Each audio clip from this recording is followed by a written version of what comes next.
Magandang araw, kaibigan. Isa ka ba sa mag-aaral na isang baitang o grade 11 may susunod na pasukan?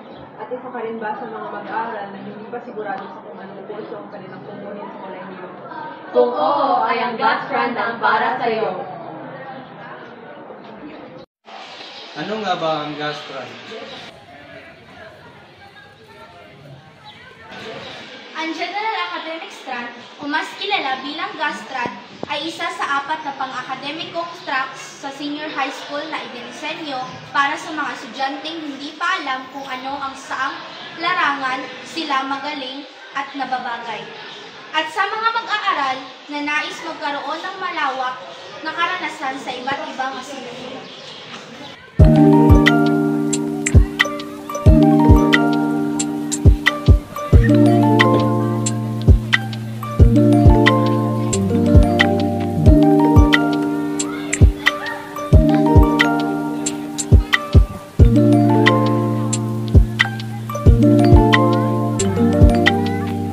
Ano ba ang layunin ng Gastran?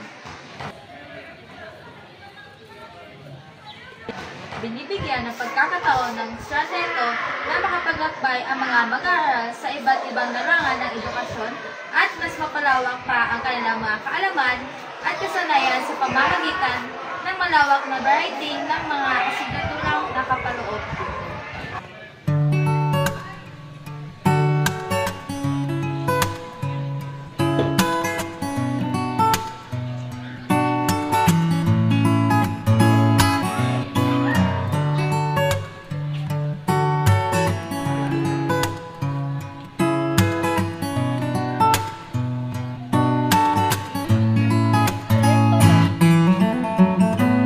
Ano ba ang asignaturang nakapaloob sa Gastran?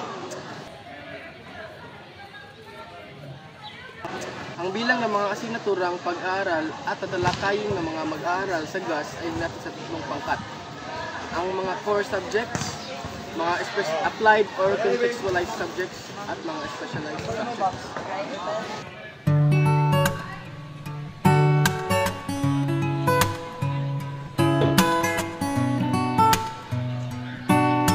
Core subjects. Ang core subjects o mga pangunahing asignatura ay ang mga asignatura na pag-aaralan ng lahat ng mga mag-aaral sa senior high school.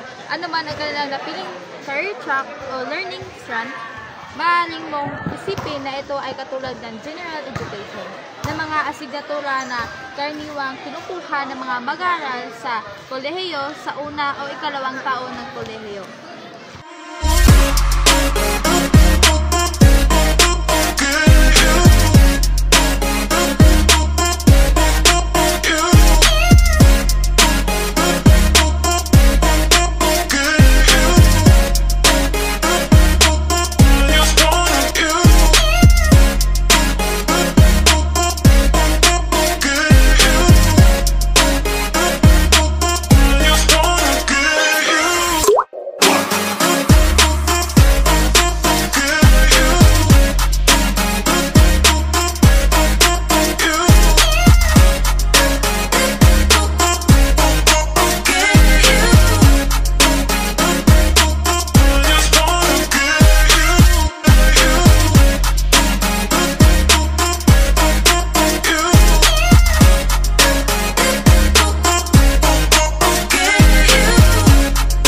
Applied o contextualized subject.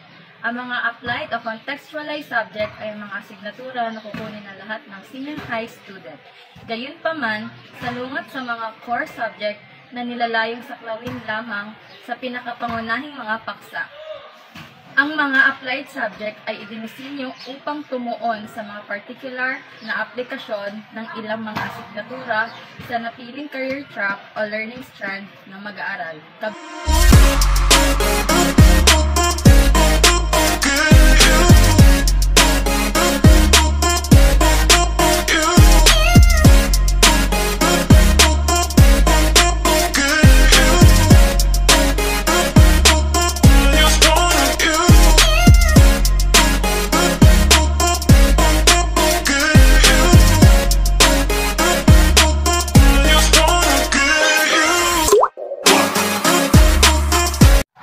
Specialized subject. Ang mga specialized subject ay ang mga asignatura na natatangi sa career, track o learning strand na pinili ng mga mag-aaral.